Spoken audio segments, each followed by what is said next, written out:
después de... Buenas noches, bienvenidos. Kenia, se te escuchó un poquito entrecortado. Ahí está Danitza también. Danitza, a ver si nos puedes dar puedes saludar a nuestros directores, maestros que se están conectando. Buenas noches, colegas. Sí, sí, no te preocupes, Danitza. A ver, vamos a esperar unos minutitos para poder iniciar con nuestra capacitación del día de hoy, ¿ok? 7 en punto estamos iniciando para respetar los tiempos. De repente, si han invitado a los colegas, docentes, por favor, pueden hacerles extensiva el recordatorio para que vayan ingresando también, ¿sí? Por favor.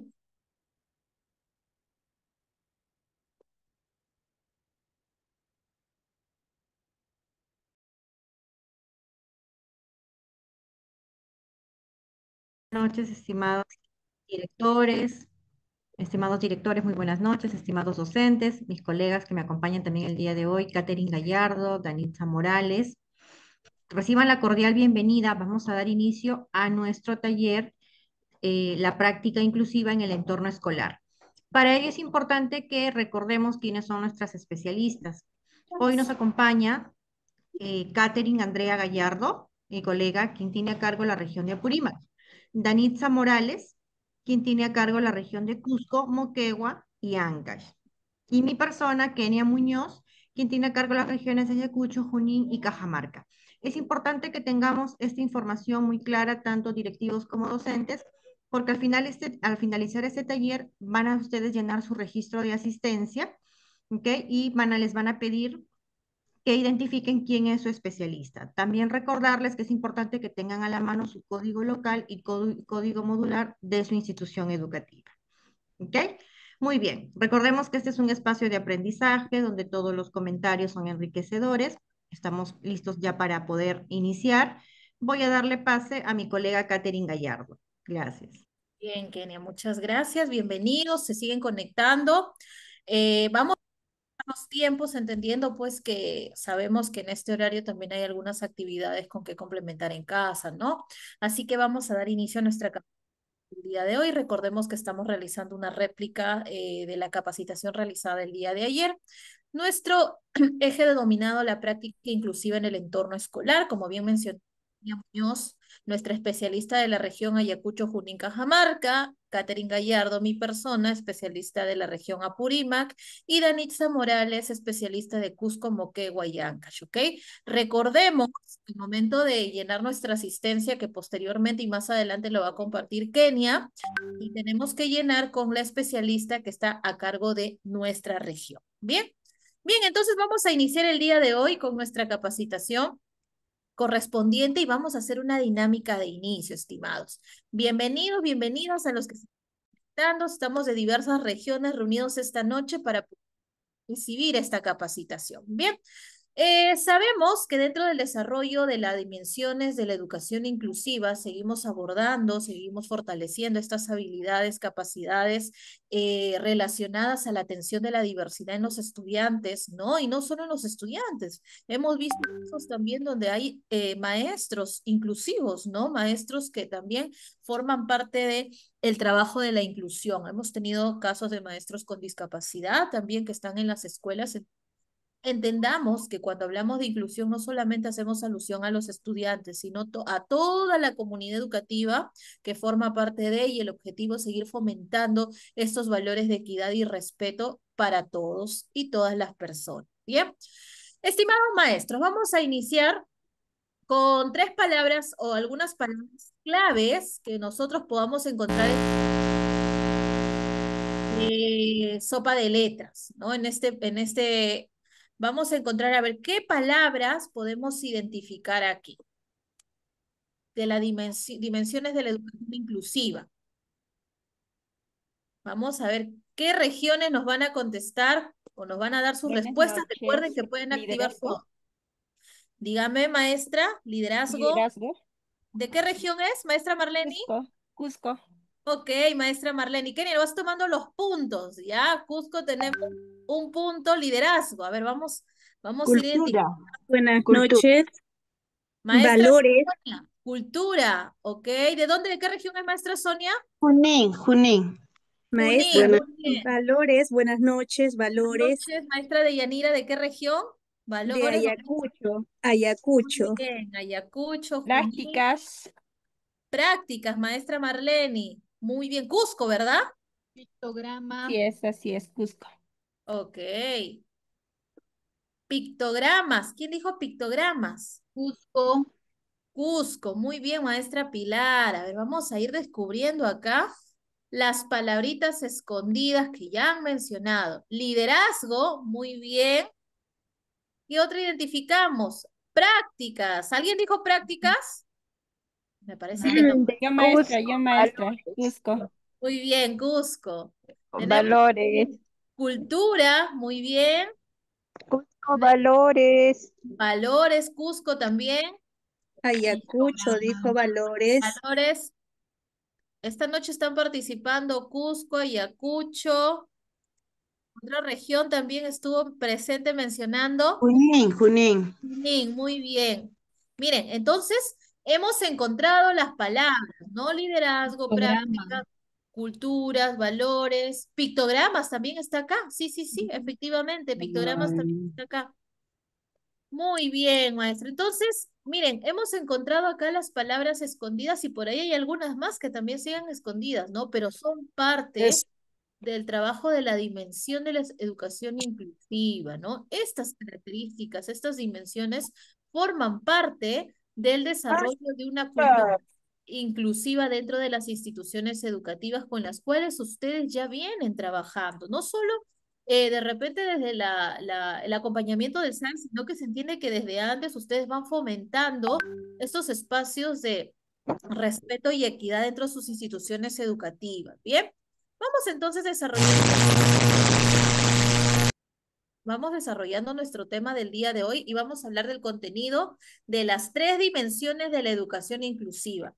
Estimados maestros, surge la siguiente pregunta, ¿no? ¿Cómo construimos la cultura inclusiva de nuestra institución educativa? A ver, vamos haciendo preguntas, vamos a escuchar respuestas, ¿ok? ¿De qué manera construiremos una cultura inclusiva en nuestra institución educativa? ¿Qué opinan ustedes? en primer lugar, buenas noches. Buenas noches, maestra. Sensibilizando a toda la comunidad educativa. Ujú. Sensibilizando es una muy buena estrategia, ¿no? Maestra Sony, la pregunta que surge es, ¿cómo podemos sensibilizar a la comunidad educativa? O sea, mira, nosotros tenemos en la institución pues, niños con discapacidad. Ujú, así Entonces es. nos ponemos en el lugar de ellos y ¿Ya? ellos, por decir, como una práctica, hace, si tenemos uno discapacitado, le salen ellos a hacer como representan pues a ellos y ven qué necesidad tienen y ver y nos ponemos como decir en el zapato de ellos. Así es, ¿no? Entonces ahí vamos trabajando Ejemplo, un valor inclusivo, que es la empatía, como dice, a través de un juego de empatía. roles, a través de Sí, actividades donde podamos ponernos en el lugar de nuestro compañero o compañera, ¿verdad, maestra Sonia? mismo, sí, eso mismo, la empatía. Excelente, excelente, maestra Sonia. Muchas gracias por su participación, porque nos nutre de estrategias, ¿no? En un role-playing es una forma muy precisa también de poder entender cómo se puede sentir mi compañerito. De repente mi compañerito con autismo que le incomodan los ruidos fuertes, ¿no? O mi compañerito con sensibilidad sensorial, donde necesita contacto también. O de repente mi compañero que es sordo, ¿no? ¿De qué manera me voy a comunicar? Y eso lo promovemos a través de valores inclusivos. También hablamos de normas de convivencia inclusivas. Recordemos, y es parte de, incluso una norma lo indica, nosotros trabajamos con normas de convivencia, pero no solamente es tener las normas de convivencia que se realizan por consenso, ¿no? Sino que estas normas también prevean la atención de los estudiantes con discapacidad que forman parte de. Es también preciso poder construir espacios de participación donde tengamos voz y voto los estudiantes, los padres de familia, directivos y docentes y podamos escuchar ideas. A veces de los propios compañeritos surgen muy buenas ideas para trabajar y fomentar el respeto, ¿no? Así también tengamos en cuenta de cómo podemos establecer estas políticas inclusivas a través del uso de del fomentar documentos de gestión inclusivos, ¿no? El PAD, el PI, el RI, que tengan o mantengan un enfoque inclusivo. Yo les pregunto, maestros, esta noche que estamos presentes aquí, ¿ustedes han gestionado el desarrollo de sus documentos de gestión bajo el enfoque inclusivo? A ver, ¿quién me quisiera comentar su experiencia? Maestro Máximo, ¿desea usted participar?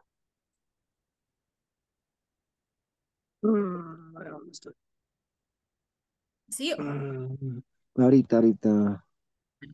le escuchamos, maestro A ver, Máximo. bueno, sí, Buenas noches. señorita, ¿cómo está? Buenas noches a toda la sala virtual. Sí se ha considerado el enfoque inclusivo en el PI y se está operativizando a través del PAT. Ah, ok, excelente. Entonces, están trabajando bajo el enfoque, ¿no? Y estos, maestro Sí, Máximo, le hago la siguiente sí, pregunta. ¿Y estos cambios que se están generando, desde cuándo ustedes lo han considerado? ¿Desde años anteriores o recién este año sí, venimos ya papando? desde años anteriores, porque sabemos que de acuerdo a Claro, a la los necesidad. cambios, sí, sí ya se está incluyendo el enfoque inclusivo. Solamente hacía falta a los profesores, había un poco de desconocimiento, que los alumnos con discapacidad leve ingresan al sistema educativo, ¿no? Así es. De regular, y A hay otros EBR, claro que sí. profesores, claro, y a otros profesores que decían que hay un colegio especializado, que ahí deben ir, pero están equivocados. Eso ya es caso cuando ya es una discapacidad, pues, Moderada a grave. severa, ¿no? Severa, grave, ¿no? Y ya. Pero en estos casos son leves, pertenece al sistema educativo regular, Así. incluirlos, ¿no? Ujú. Y como usted bien Y lo dice, que maestro hacía falta Máximo, creo que es el sí, DUA, ¿no? Nos falta el DUA, el diseño curricular universal, al del dominar, aprendizaje. dominar todos los, quizás la próxima capacitación podría ser sobre eso, o ver la manera, ¿no? De cómo estar inmerso en ello. Sí. Claro que sí, maestro Máximo, como usted bien lo ha retratado, definitivamente, el DUA es un enfoque muy interesante que va a permitir la atención de la variabilidad que existe dentro de las aulas. Ojo, entendamos que variabilidad no solamente hace referencia a los estudiantes con discapacidad, ¿eh? Recordemos que de por sí los estudiantes tienen diversas formas de aprender, sea estudiantes neurotípicos o neurodiversos. Neurotípicos, como le solemos llamar, normales, ¿no? O dentro del común denominador, ¿no? Y neurodiversos, tenemos a nuestros chicos de repente que tienen algún desafío del neurodesarrollo, ¿no? Y como usted bien lo menciona, es importante pues recalcar el tener estrategias, ¿no? Y conocer sobre ellas para poder aplicarla dentro de las instituciones educativas. Vamos a considerar lo que usted menciona con respecto al DUA, ¿no? Porque es importante y es una estrategia de trabajo muy interesante también. Sus estrategias como estaciones, por ejemplo, de trabajo ayudan bastante. Gracias, maestro Máximo, por su participación. A ver, quiero... Ya, señorita, bueno. ¿De qué región, maestro Máximo? Junín, Ujel Junín. Chupaca. Ok, maestro Máximo, gracias. Vamos ahora también, en base a lo que mencionaba, el liderazgo inclusivo que viene a ser parte de los directores que están y que dirigen o direccionan las instituciones educativas, ¿no? Hay que tener en cuenta ello, ¿ok? Deme un minuto.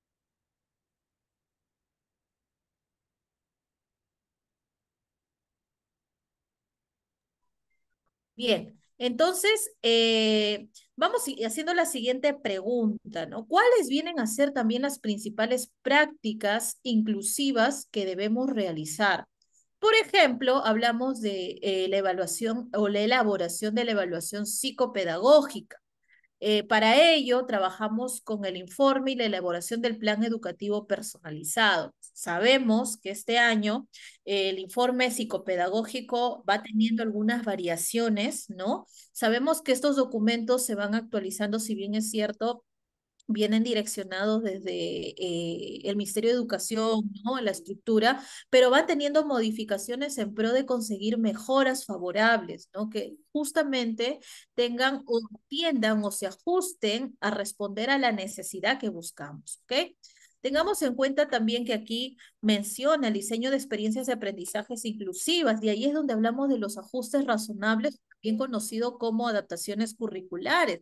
Las denominaciones van cambiando, van modificando. Por ejemplo, el plan educativo personalizado antes era el POI, ¿no? El plan de orientación individual. Entonces, hay que estar también claros con qué son estos documentos, en qué nos benefician y de qué manera van a contribuir para seguir fomentando espacios inclusivos, ¿ok? Y ello nos conlleva a ver que acá tenemos un engranaje, ¿no? Las prácticas inclusivas, políticas inclusivas y cultura inclusiva. ¿Y por qué lo vemos que está como en un engranaje? Porque entre ellas van o trabajan de manera articulada para que pueda ir girando, las prácticas inclusivas se puedan ir dando. Es importante entender políticas inclusivas y fomentar una cultura inclusiva. Por eso vemos que está bajo el cuadro de engranaje. Vamos continuando aquí con qué son las prácticas inclusivas. Siempre mencionamos, ¿no? Hay que hacer prácticas inclusivas, hay que trabajar bajo un enfoque inclusivo, ¿no? Entendamos, ¿qué son estas prácticas inclusivas, ¿no? Son el conjunto de acciones pedagógicas, metodológicas y organizativas que van a implementar la comunidad educativa y que van a generar ello, van a generar justamente que se pueda reconocer, valorar y atender a la diversidad de estudiantes que tenemos en las aulas, eliminando las barreras que limiten su aprendizaje. Estimados, tengamos claro algo. Las barreras no son las dificultades que presenta el niño, ¿ok? Las barreras son las situaciones externas que no permiten al niño desarrollarse. Eso tengámoslo claro, porque a veces cuando preguntamos, ¿no?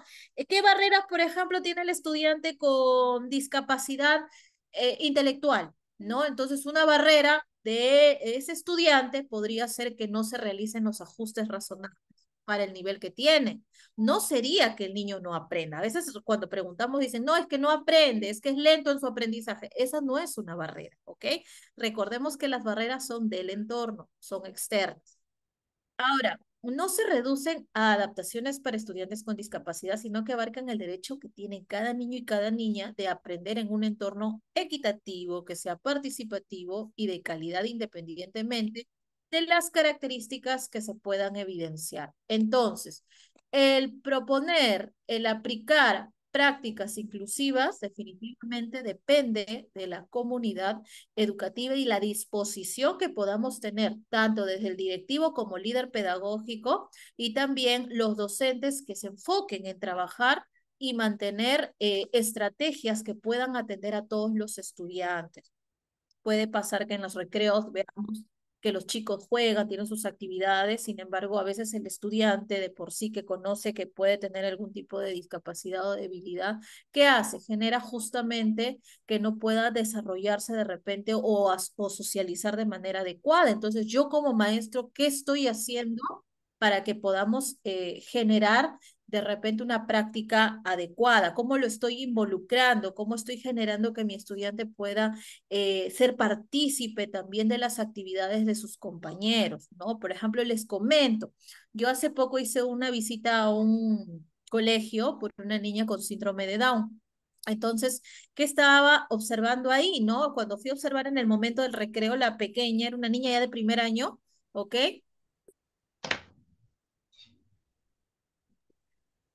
Era una niña de primer año, ¿no? Entonces, al momento del recreo, la niña, ¿qué pasaba? Deambulaba sola, ¿no? Con su pelota porque le gustaba mucho el tema del vóley. Entonces, ¿qué generó ello?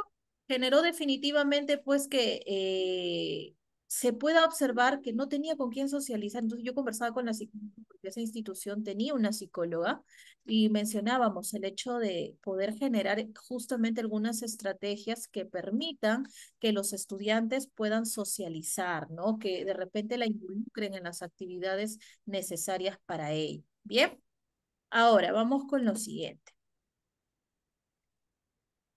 Miren, acá tenemos un caso práctico, ¿no? Estudiantes que trabajan el ciclo del agua, por ejemplo. ¿Cuál sería la explicación multisensorial de los estudiantes que trabajan el ciclo del agua? Por ejemplo, ¿no? El docente utiliza imágenes, videos animados y maquetas construidas por los propios estudiantes que permiten explicar la evaporación, la condensación y la precipitación, ¿ok? Ahora, tengamos en cuenta qué necesitamos para poder evaluar. Una evaluación diversificada, donde no solamente se provea que la información llegue a a un tipo de estudiante en específico. Por ejemplo, de repente vamos a hacer que escriba, que marque, sino que también puedan entender o cómo vamos a charlar, o de repente una evaluación oral si mi estudiante no sabe escribir, ¿no? Lo importante es ver si mi estudiante logra la competencia. Tengamos en cuenta también este otro punto del trabajo colaborativo. Hablamos de grupos heterogéneos que eligen cómo representar el ciclo. Por ejemplo, el dibujo, dramatización, infografía digital o maqueta sencilla. La dramatización, el role-playing es una estrategia bastante interesante donde el niño aprende actuando, generando por ejemplo, ¿no? Metiéndose en un personaje y esto va a ayudar a que pueda lograr una mejor comprensión. Luego también hablamos de la participación universal. El estudiante con discapacidad auditiva trabaja en grupo maquetas de apoyo con gestos y dibujos de comunicación. ¿Por qué? Porque necesita una forma de comunicar y una de ellas es a través de gestos. Por ejemplo, el estudiante con discapacidad auditiva. Pero ¿qué va a pasar con mi estudiante con discapacidad visual? Por ejemplo, ¿no? En el caso de él, de repente no va, o su misma discapacidad no le va a permitir de repente trabajar con imágenes, pero puede hacerlo de manera táctil, ¿no? O de manera auditiva también, ¿ok? Entonces, veamos y busquemos las estrategias más adecuadas y más idóneas para ello. Ahora, ¿qué se debe evaluar? ¿Para qué evalúo? ¿Qué debo priorizar en la evaluación a mi estudiante con discapacidad? ¿Y dónde se va a reflejar la evaluación? ¿Cómo responderíamos a estas preguntas? Primero, ¿qué se debe evaluar? Maestros, los escuchamos, pero quiero escucharlos también a ustedes.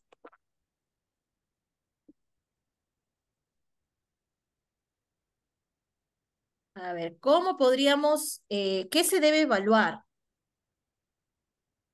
¿Quién desea responder? ¿O para qué evalúo también, no? ¿O qué debo priorizar en la evaluación a mi estudiante con discapacidad? ¿Y dónde se refleja la evaluación? A ver, Kenia, de repente tú invitas a tus directores. Directores tenemos de Apurímac, de Ayacucho, de Cusco, que puedan responder.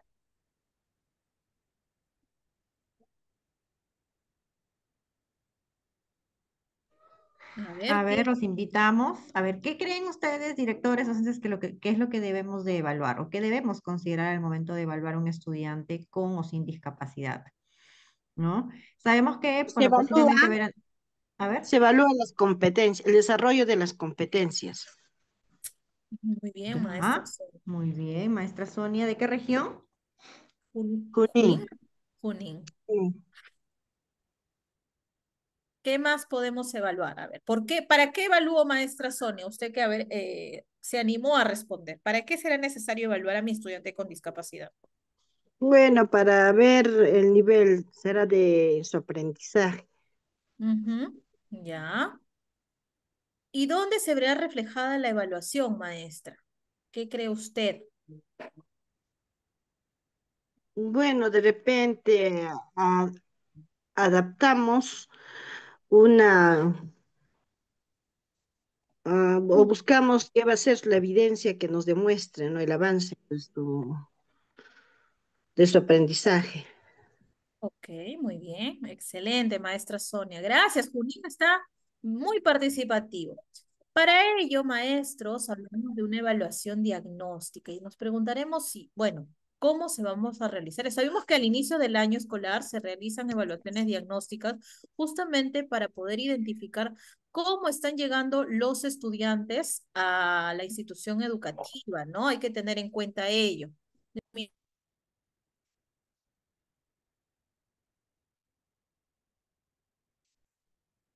Bien, bien, vamos a continuar. Posiblemente de repente Andreita tiene algunas dificultades con el internet. Bien, entonces, ¿qué es lo que vamos a evaluar, qué es lo que vamos a identificar en esa evaluación diagnóstica? Primero, va a ser importante, como dice la maestra Gabriela, ¿no? Conocer el nivel de su aprendizaje, saber qué logros son los que ya está teniendo nuestro estudiante Y también poder identificar qué competencias son las que se necesitan trabajar con ellos, ¿no? Porque podemos tener muchos estudiantes o un estudiante con discapacidad que posiblemente esté matriculado en quinto de primaria, pero mediante esa evaluación nos percatamos que este estudiante no cumple con esas competencias, ¿no? Entonces, muchas veces hemos podido observar que estos estudiantes tal vez sí cumplen con las competencias de segundo, tercero, hasta de primer grado. Entonces, es allí donde nosotros tenemos que iniciar punto de trabajo, ¿no? Esta evaluación también nos va a permitir poder reconocer qué necesidades o identificar qué apoyos son los que nuestros estudiantes con y sin discapacidad necesitan para poder lograr el aprendizaje. Muy bien, ahora sí les doy pase con Katherine. Ok, es que sí, disculpen algunas a veces interferencias con la conectividad. Sí, como bien mencionaba, ¿no? La importancia de poder realizar esta evaluación diagnóstica nos va a permitir poder conocer los logros, identificar competencias y reconocer las necesidades. Ahora, para ello, una vez teniendo conocimiento de ello, vamos a poder también comprender qué son las fortalezas, las barreras, los apoyos, ¿no? Entendiendo esto, hay que saber, por ejemplo, que la educación inclusiva requiere una mirada integral. En realidad, cuando hablamos del término fortalezas, barreras y apoyos, como siempre yo lo menciono, no solamente nos enfocamos en los estudiantes con discapacidad, en realidad todos los estudiantes van a poseer fortalezas. Es más, hasta nosotros como personas poseemos fortalezas, debilidades y hay áreas en las que necesitamos apoyo. Del mismo modo, una mirada de ese tipo tenemos que tener también con nuestros estudiantes, ¿no? No solamente enfocarnos en ver de repente lo que no puede, lo que no logra, porque ese pequeño, esa pequeña tienen algún tipo de habilidad que necesitan desarrollar, que va a garantizar justamente el aprendizaje de todos, ¿bien? Ahora, identifiquemos las fortalezas de los estudiantes. Podemos hablar acerca de la motivación e interés, también sobre el acceso y comprensión a la información, sobre la expresión, sobre las actividades de la vida diaria y sobre la interacción con el entorno. Entonces, vamos a poder identificar este tipo son parte de las fortalezas que puede poseer el estudiante, ¿no? En el caso del interés y la motivación, por ejemplo, qué es lo que le llama la atención, qué es lo que le gusta, de repente le gusta trabajar con material concreto, con cubos, con imágenes, le llama la atención los dinosaurios, los carritos, entonces puede ser un elemento, una estrategia que me puede ayudar a mí a llegar a él y que comprenda la información. También hablamos sobre la interacción con el entorno, ¿no? De qué manera se relaciona, ya sea con sus compañeros, ya sea con sus padres, por ejemplo, a veces las mamás generan estrategias para que el niño logre avanzar, ¿no? También sobre el acceso a la comprensión de la información, cómo comprende mejor, de repente con una explicación, con una canción, con imágenes de manera escrita. Sobre la expresión tiene que ver en cómo se comunica el estudiante, ¿no? Por ejemplo, es una persona o es un niño que te habla con claridad, de repente lo hace a través de gestos, lo hace con movimientos, ¿no? Entonces tenemos que entender ello. Ahora, sobre las actividades de la vida diaria, para identificar si es una persona autónoma o de repente es una persona que requiere mayores apoyos, ¿no? Por ejemplo, para escritura, necesita todavía que se le coja la mano o de repente lo hace por sí mismo. Entonces, hay que tener una mirada integral sobre estos puntos. ¿Bien? Ahora vamos entendiendo también las barreras educativas y cuáles son esas barreras que existen. Tenemos las barreras de accesibilidad. Por ejemplo, si yo tengo a mi estudiante en silla de ruedas, ¿no? Qué importante es poder ver que la infraestructura, la escuela, por ejemplo, tenga rampas para que mi estudiante se pueda transportar o movilizar dentro de la institución educativa. Vamos a imaginar que su aula queda en el segundo piso. Entonces, ¿cómo va a poder acceder a su aula? De repente podemos hacer una modificación y si mi escuela no cuenta con de repente rampas, ¿no? De repente lo que sí podemos hacer es hacer que el aula pueda estar ubicada en el primer piso, pero el objetivo que el estudiante pueda o tenga acceso educativo en igualdad, ¿no? De igual manera también, por ejemplo, el tema de la conectividad, ¿no? A veces usamos las tablets, que son aparatos tecnológicos, por ejemplo, si no hubiese ese internet, es una barrera para el estudiante para que pueda avanzar. Actitudinales, hablamos de lo que viene a ser discriminación, la exclusión, por ejemplo, el hecho de decir, ay, no, le voy a enseñar a este chiquito, pero si nunca aprendo, o sea, pierdo mi tiempo, ¿no? O sea, el tener ya de por sí esta idea con el estudiante va a generar justamente que me indisponga a querer hacer las cosas. Si hablamos de las barreras políticas, institucionales, normas o procedimientos que no atiendan, por ejemplo, que se le niegue una matrícula o que se indique, ¿no? Que no va a poderse ayudar al estudiante, por ejemplo, que mis normas solamente contemplen a los estudiantes contemple solamente a los estudiantes llamados neurotípicos y el resto de estudiantes no, ¿no? Entonces hay que tomar en cuenta ello. Si hablamos de estrategias curriculares y didácticas, por ejemplo, que yo presente una única forma de evaluación y no considere la variabilidad, como les decía hace un momento, de repente mi estudiante no escribe, pero sí comprende, entonces a través de la lectura o a través de una evaluación oral yo puedo lograr comprender cómo está el desarrollo. Ahora, según el Decreto Supremo 007 del año 2021 del Ministerio de Educación, ¿qué nos dice acerca de las barreras educativas? ¿No? Que son obstáculos que van a impedir o que van a limitar el acceso a la permanencia, participación y desarrollo de competencias. Ahora, tengamos en cuenta que es importante recordar que las barreras no están en el estudiante, lo que les mencioné hace un momento, ¿no? Sino que son de la interacción que tienen con el contexto educativo, ¿ok? Vamos continuando. Los apoyos educativos vienen a ser aquellas herramientas que vamos a fomentar para la inclusión, ¿no? Que van a permitir, por ejemplo, eliminar las barreras. Por ejemplo, Juan aprende mejor cuando utiliza un mapa conceptual. Lupe, con un glosario, logra entender mejor los términos. Marita trabaja mejor cuando utiliza material concreto, ¿ok? Ahora, tengamos en cuenta los apoyos educativos, también tiene una clasificación según su origen, según su necesidad, como podemos identificarlo, ¿no? También según su función. Por ejemplo, ¿no? Según su origen, son del estudiante, es decir, el estudiante tiene sus propios recursos, sus propios apoyos. Hay niños que utilizan a veces algunas técnicas de mnemotecnia para poder recordar algunas palabras, los asocian con como trabalenguas, ¿no? O también, o con rimas. Luego también de otras personas. Yo como maestro de repente llevo mi ficha contextualizada para mi estudiante de los sistemas aumentativos, como podemos ver, ¿no? Por ejemplo, el uso de pictogramas y de los servicios puntuales. Tengamos en cuenta también que están según su intensidad. Tenemos generalizados, ¿no? Que son extensos, limitados o intermitentes. Generalizados quiere decir que lo utiliza todo el tiempo.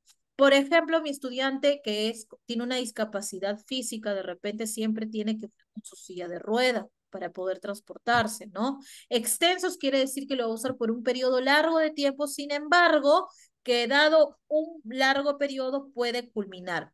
Limitados quiere decir que de repente hasta cierto tiempo, nada más un mes, 2 meses, puede ser que se retire. Intermitentes que lo puede requerir por momentos.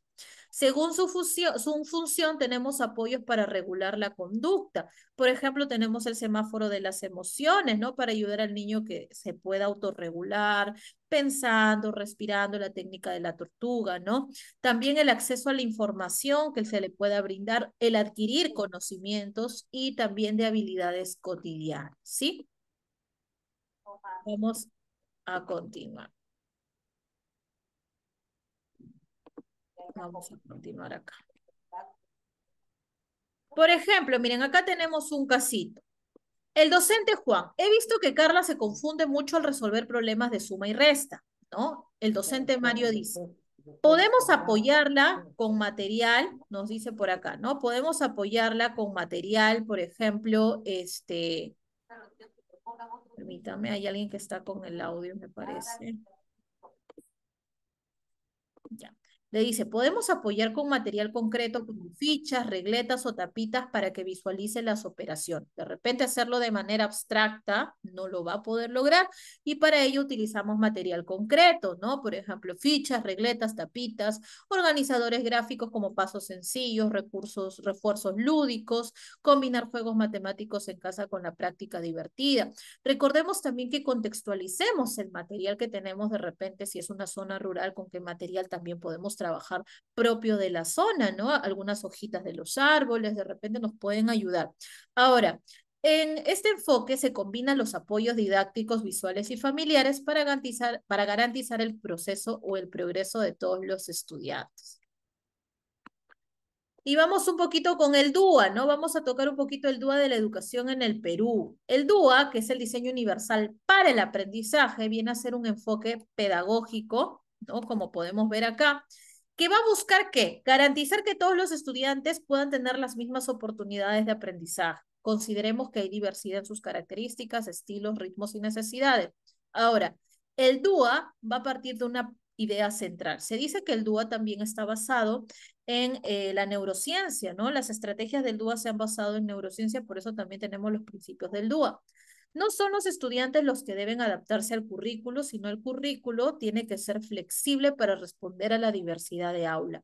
Anteriormente, pensábamos que el estudiante tenía que adaptarse a la forma de la institución educativa, a las estrategias que maneja.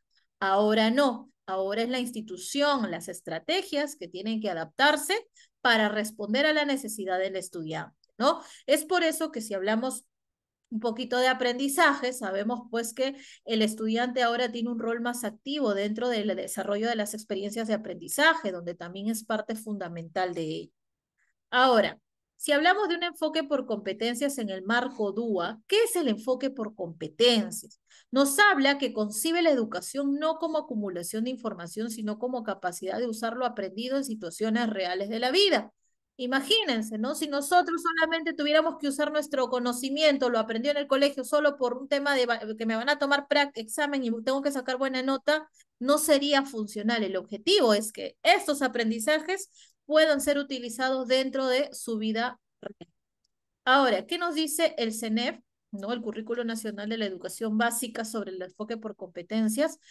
Hacer la facultad de movilizar de manera integrada conocimientos, habilidades, actitudes y valores para actuar eficazmente en los distintos contextos. Nos habla de una construcción progresiva. Las competencias se desarrollan durante toda la trayectoria escolar. No es que en primer grado solamente y ya, de ahí no. A lo largo de toda la vida escolar, los estudiantes van a seguir aplicando y van a seguir desarrollando estas competencias. Y el propósito educativo tiene por objetivo formar ciudadanos capaces para desenvolverse con autonomía, creatividad y responsabilidad, porque ese es el objetivo, ese es el propósito, que el estudiante logre ser autónomo y pueda desarrollarse por sí mismo. ¿Okay? Sobre todo también cuando hablamos de los chicos con discapacidad, ellos logran tener cierto nivel de autonomía, ¿no? Y hay que permitirle también desarrollar ese nivel de autonomía. Tengamos en cuenta que la competencia no es lo que sé, sino lo que soy capaz de hacer con lo que yo puedo saber, ¿ok? Perdón. Ahora, tengamos en cuenta que transformando la educación peruana, las prácticas inclusivas van a constituir una base para hacer realidad el derecho a una educación equitativa y de calidad, reconociendo las fortalezas de los estudiantes. Por ejemplo, reconocer fortalezas es fundamental y es básico porque permite identificar y valorar las capacidades únicas de cada estudiante respetando su diversidad cultural y personal. No todos mis estudiantes van a pensar de la misma manera. Según el contexto socioemocional y cultural en el que se desarrolla, van a también desarrollar sus habilidades. Hay que enseñarles a superar las barreras, darles las oportunidades para que podamos superar las barreras, ¿no? Identificar y eliminar los obstáculos y brindar los apoyos necesarios y pertinentes que sean efectivos para su desarrollo educativo, ¿ok? Ahora, tenemos una frase que dice transformar nuestra labor docente en una acción consciente, flexible, colaborativa, orientada a construir una escuela donde todas y todos se sienten valorados, respetados, con las mismas oportunidades. ¿Bien? Por ejemplo, ¿qué acciones tenemos que realizar en base a lo que estamos aprendiendo ahora en las instituciones educativas? El mural de la educación inclusiva, tengo entendido que algunos ya lo han ido avanzando, ¿no? Pero tenemos que hacer la elaboración del mural de la educación inclusiva. Ya estamos a poco, el 16 estamos celebrando el Día de la Educación Inclusiva. Identificar las fortalezas y detectar barreras y apoyos a proporcionar. Estas evidencias, estimados directores, maestros presentes, las tienen que entregar máximo el 15 de octubre al 15 de noviembre, ¿no? Porque el Ministerio de Educación quiere ver justamente cómo ustedes están desarrollando estas habilidades inclusivas dentro de las instituciones educativas, ¿sí? Por ejemplo, ¿no? Acá tenemos cómo elaborar la estrategia institucional del Día de la Educación Inclusiva que se celebra el 16 de octubre, ¿no? De repente, en mi institución educativa designo el espacio visible y entre todos los estudiantes, profesores, directivo, personal de servicio, personal administrativo, vamos a poner una frase que promueva el respeto y la valoración de la diversidad. Por ejemplo, ¿no? Motivar a toda la comunidad educativa a unirse en la creación de un mural inclusivo, designar una comisión para que pueda desarrollar este mural, inspirar a la comunidad educativa a generar mensajes inclusivos, dibujos. Por ejemplo, sabemos que los niños de inicial de repente de los jardincitos no van a escribir una frase, pero sí pueden hacer un dibujo representativo. Entonces, dejamos a la creatividad de ustedes el desarrollo de conmemorar este día como se merece, valorando y haciendo visible que la diversidad es parte de la educación. Es una de las estrategias que tienen que realizar. Luego también tenemos cómo vamos a identificar las fortalezas, detectar barreras y proporcionar los apoyos, ¿no? Para ello vamos a revisar los documentos normativos actuales para poder identificar cuáles son las fortalezas que tiene mi institución educativa, ¿no? Las barreras que ha presentado y qué apoyos hemos brindado para mejorar ello, ¿bien? Por ejemplo, ¿no? Podemos hacer aquí de mi estudiante Pepito, vamos a suponer, mi estudiante Pepito tiene discapacidad intelectual.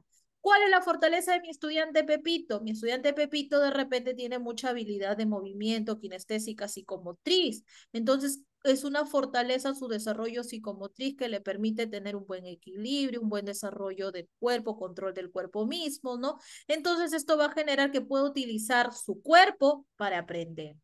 Una barrera podría ser que la maestra no realice los ajustes necesarios para que Pepito pueda comprender. Que la maestra, por ejemplo, está enseñando matemáticas y lo enseñe de una misma manera para todos los estudiantes. Entonces, para Pepito quizás no es accesible esa forma. El apoyo sería que la maestra realice el ajuste, ¿no? Que permita identificar. Ahora, tengamos en cuenta, ¿no? Lo siguiente, que nos dice que atender la diversidad es abrir caminos y equidad para todos, ¿ok? Muy bien. Hasta aquí, maestros, ¿alguna pregunta, consulta, duda que tengan de repente? Si no, vamos a tomarnos una fotito para poder después completar la asistencia, ¿sí? Hemos tratado de, para respetar los tiempos, poder identificar, ¿sí? Por favor, enciendan su camarita para poder tomarnos una fotito. Bien, maestra. Por favor, encendamos las camaritas para tomarnos una fotito y luego con Kenia van a completar la asistencia, ¿sí? Muy bien, a ver. A la 1, a las 2 y a las 3. A ver, voy a tomar otra fotito, ¿eh? Espérenme un minutito para guardar la fotito.